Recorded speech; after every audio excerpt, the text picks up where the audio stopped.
सभी को नमस्कार। देखिए बच्चों, हमारी जो कंपलसरी इंग्लिश में शॉर्ट कंपोजिशन की टॉपिक चल रहे थे, उसमें हमने देखो क्या क्या चीज़ पढ़ ली है, ये मैं आपको थोड़ा रिपीट कर दूं। एक तो हमने पढ़ लिया इन्विटेशन रिप्लाई। ध्यान देना उस प्रश्न पर, थोड़ा सा ध्यान देना कि उसमें accepting and declining invitation reply. ध्यान देना टॉपिक में ही है ये नाम, accepting and declining invitation reply.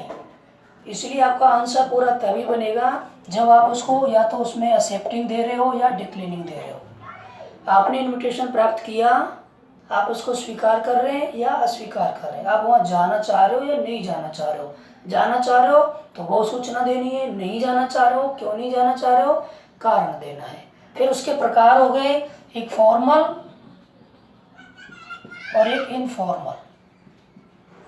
ठीक है, तो प्रश्न में निश्चित रूप से बोर्ड का कोई भी क्वेश्चन पेपर आप उठा के देख लेना, जहाँ भी ये प्रश्न आया है, एक तो इनमें से शब्द निश्चित रूप से मिलता है, फॉर्मल या informal.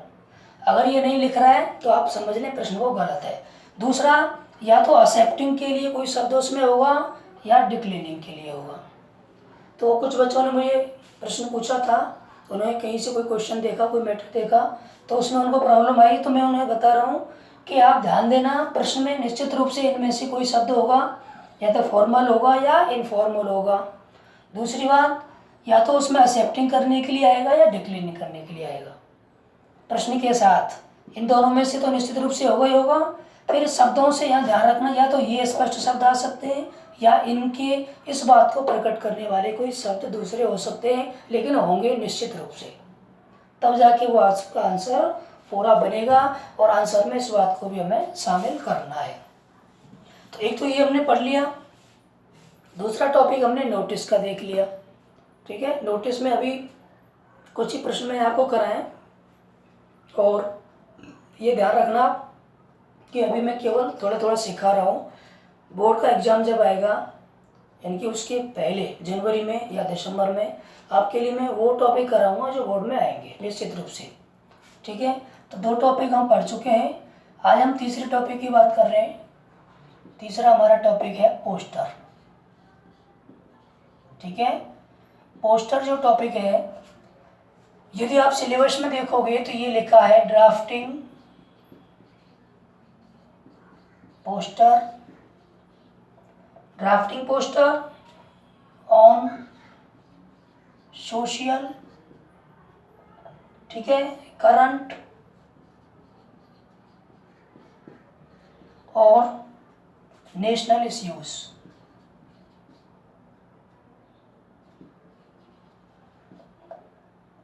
National and natural issues. ध्यान देना,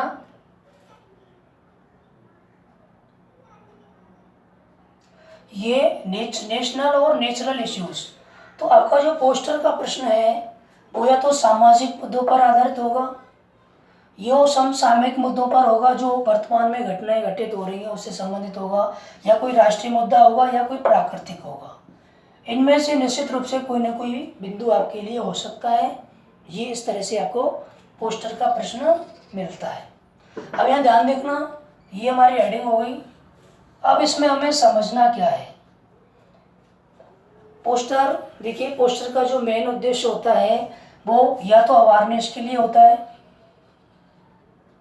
ठीक है, किसके लिए? अवेयरनेस, जन जागृति के लिए होता है।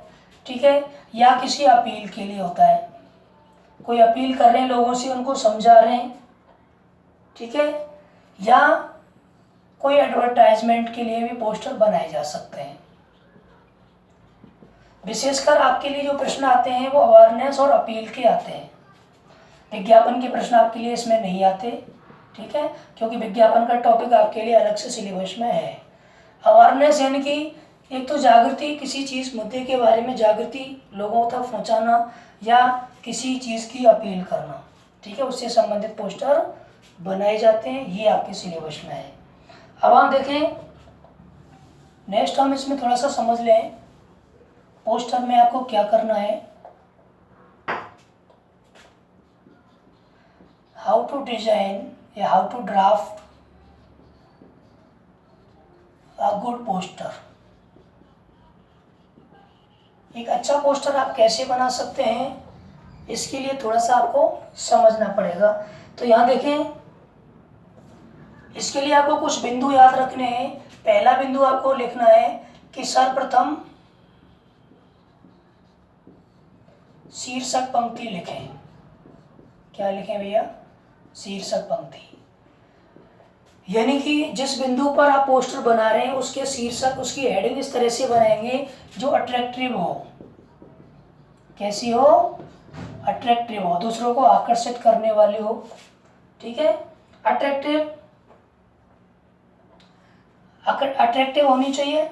इसमें हम कोई भी स्लोगन यानी कि नारा काम में ले सकते हैं। नारा, जैसे हम कहते हैं वाटर इज लाइफ, जल ही जीवन है, ऐसी नारे हम बनाते हैं। तो कोई भी नारा आप इसमें काम में ले सकते हैं। पहली बात तो आपको ये याद रखनी है।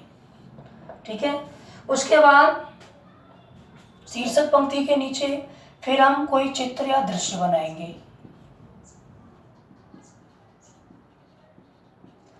पोस्टर में सबसे महत्वपूर्ण होता है चित्र या दृश्य बनाना, या किसी शाब्दिक सामग्री के द्वारा अपनी बात को स्पष्ट करेंगे। अगर चित्र या दृश्य बनाना संभव नहीं है तो शब्दों के द्वारा बना लेंगे, लेकिन वो थोड़ा आकर्षक होगा। शाब्दिक सामग्री लिखेंगे लेकिन वो थोड़ी आकर्षक ढंग से लिखी जाएगी।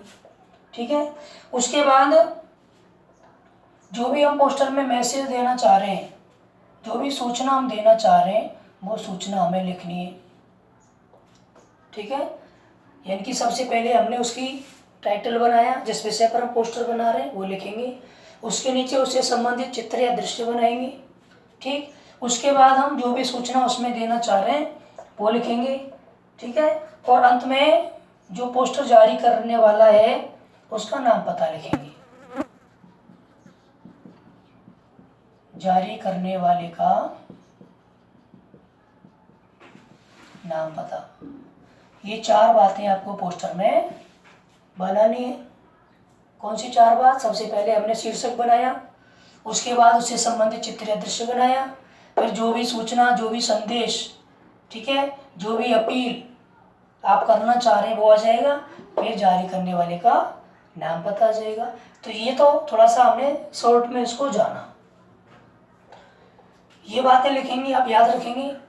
उसके बाद देखो कुछ बातें हमें लिखते समय याद रखनी है। इसके कुछ मुख्य बिंदु हैं। मुख्य बिंदु मतलब जब आप पोस्टर लिखें तो वो आपको ध्यान रखना है। पहला मुख्य बिंदु तो ये याद रखें कि पूरे प्रश्न में पोस्टर बनाएं। पूरे प्रश्न में पोस्टर बनाएं। जैसे कॉपी का ये पूरा पेज है, उस पूरे पेज पर आप ढंग से अच्छा सा बनाएं। ऐसा नहीं है कि ये मान लो कॉपी है, ठीक है, आप इतने में थोड़े से में बना दें, नीचे उसके नीचे और आंसर करें, नहीं, पूरे पेज पर बनाएं। पूरे पेज को पोस्टर के रूप में काम में लें और थोड़ा उसको अच्छा बनाएं, दिखने में अच्छा होना चाहिए, क्योंकि पोस्टर तभी प्रभावी होगा जब वो दिखने में अच्छा होगा। पहली बात ये लिखें। दूसरा, अक्षरों का आकार स्पष्ट रखें। अक्षरों का आकार स्पष्ट रखें। जब आप पोस्टर बना रहे हो तो अक्षरों का आकार उसमें स्पष्ट होना चाहिए।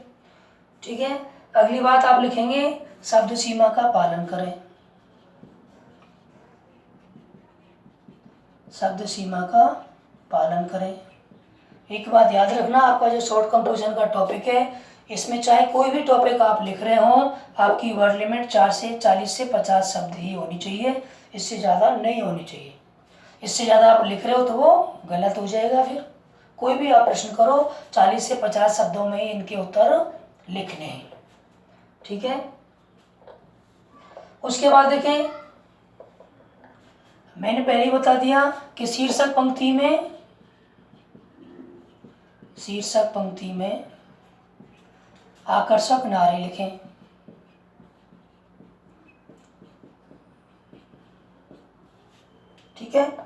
ये आपको लिखना है।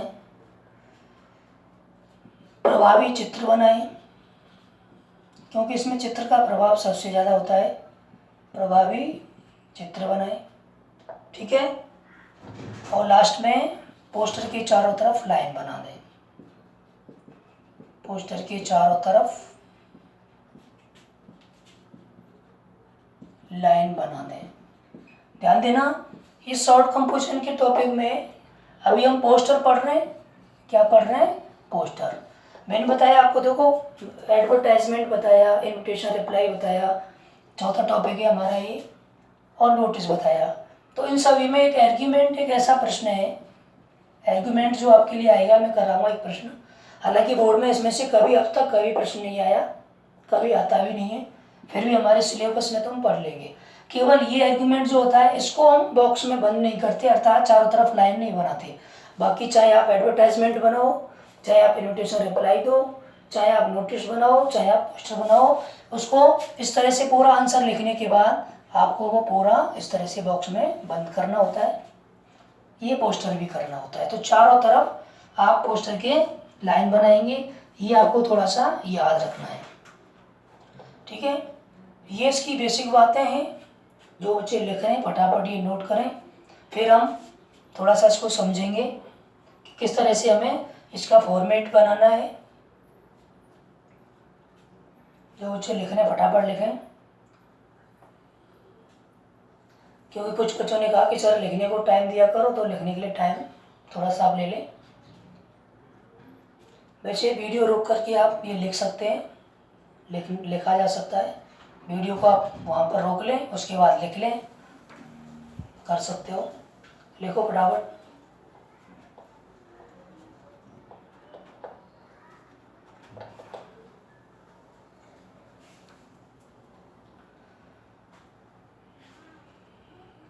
इसके बाद देखो, अब हम क्या करेंगे, इसका एक प्रारूप समझेंगे, ठीक है। फॉर्मेट किस तरह से होता है और हमें किस तरह से उसको फ्रेम करना है। तो इसका फॉर्मेट क्या होगा वो थोड़ा सा आप समझ लें कि पोस्टर को हम किस तरह से बनाएंगे। तो ध्यान देना, ये मैं मिटा रहा हूँ। सभी बच्चे थोड़ा सा ध्यान दें कि मान लीजिए हम बना रहे हैं, सबसे पहले हमने हेडिंग बनाई। क्या बनाई हमने? हेडिंग। हेडिंग में क्या करना है, मैंने कहा हेडिंग आपका जो टाइटल है वो है, ठीक है। हेडिंग या टाइटल ये हमें लिखनी है, और इसमें क्या करना है, बिगेस्ट फॉन्ट रखनी है। फॉन्ट साइज होती है ना, अक्षरों का आकार टेढ़ा मेढ़ा कर दें, सीधा कर दें, बड़ा कर दें, छोटा कर दें, ये आप जानते हैं। तो उसमें सबसे बिगेस्ट फॉन्ट होगी इसमें। टाइटल आप बनाओगे तो अक्षरों का आकार जो होगा वो सबसे बड़ा होगा, किसमें? हेडिंग में, ठीक है। और इसमें आपको लिखना क्या है, आपको क्रिएटिव स्लोगन लिखने हैं। ये मैंने पहले बता दिया कि जब आप हेडिंग बनाएंगे तो उसमें क्रिएटिव स्लोगन आएगा और वो बिगेस्ट फॉन्ट में होगा, ये सबसे ऊपर आएगा, ठीक है। उसके नीचे आप पिक्चर बनाओगे, जैसा भी हमारा टॉपिक है उसके हिसाब से उसकी पिक्चर बनाओगे, ठीक है। पिक्चर के नीचे उसका टेक्स्ट लिखोगे। टेक्स्ट का मतलब जो भी आप उसमें मैसेज देना चाह रहे हो, ठीक है।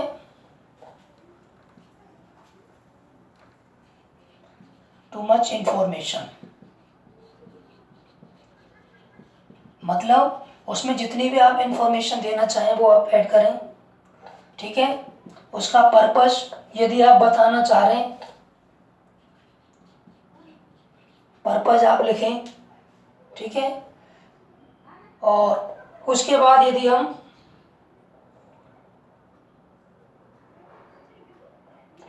यहाँ बीच में देखो स्पेस थोड़ा सा छोड़ेंगे और उनसे संबंधित, अब ये जो हमने टेक्स्ट लिखा है ये थोड़ा स्मॉलर में हो जाएगा। इसका जो फॉन्ट होगा वो कैसा होगा? स्मॉलर फॉन्ट होगा, ठीक है। ये तो बिगेस्ट हो गया, ये स्मॉलर फॉन्ट हो जाएगा, छोटे आकार में आप इसको लिख सकते हो, ठीक है। उसके नीचे लास्ट में जो इशूइंग अथॉरिटी है इश्यूड बाई ये लिखेंगे, तो इशूइंग अथॉरिटी को हम लिख देंगे किसमें, स्मॉल फॉन्ट में। किस में लिखेंगे, इशूइंग अथॉरिटी को किस में लिखेंगे, स्मॉल फॉन्ट में। कहने का मतलब जो इशूइंग अथॉरिटी है, जो जारी करने वाला है, वो तो स्मॉल फॉन्ट में आ जाएगा, जो भी आप सूचना दे रहे हैं वो स्मॉलर हो जाएगी, अर्थात इससे थोड़ी स्मॉलर, और ये बिगेस्ट फॉन्ट में आ जाएगा। तो यहाँ यदि बीच में भी आप कोई संदेश या कोई मैसेज डालना चाह रहे हो तो उसको थोड़ा अट्रैक्टिव बनाने के लिए यानी कि बड़े फॉन्ट का यूज कर सकते हो, बिग फॉन्ट का यूज कर सकते हो। ठीक है, कोई भी आप मैसेज उस तरह से देना चाह रहे हो उसमें तो बिग फॉन्ट का यूज कर सकते हो स्मॉल की अपेक्षा। ठीक है, ये स्मॉलर हो जाएगा, स्मॉल से भी स्मॉल, और ये क्या है, बिग फॉन्ट का यूज आप कर सकते हो। तो इस तरह से पोस्टर बनाने के लिए आपको क्रम याद रखना है।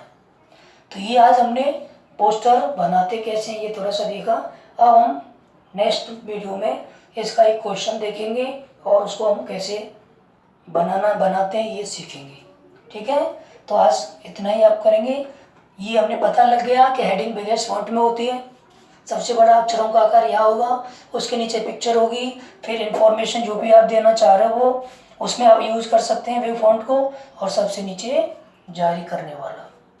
ठीक है बच्चों, तो इस तरह से आप ये नोट करें, और जो भी पीछे वीडियो हो रहे हैं उनको आप कॉपी में नोट्स करते चलना। इम्पोर्टेंट सारी चीज़ें हैं जो मैं पढ़ा रहा हूँ, और पेपर में जो आएगा वो आपको अलग से मैं बताऊँगा कि ये आएगा। ठीक है, इसलिए आप सारी चीज़ सीखते चलें, पहले सीखने पर ध्यान दें, अभी एग्ज़ाम नहीं देना आपको। तो इस तरह से आप लिख लें। मिलते हैं नेक्स्ट वीडियो में। Thank you.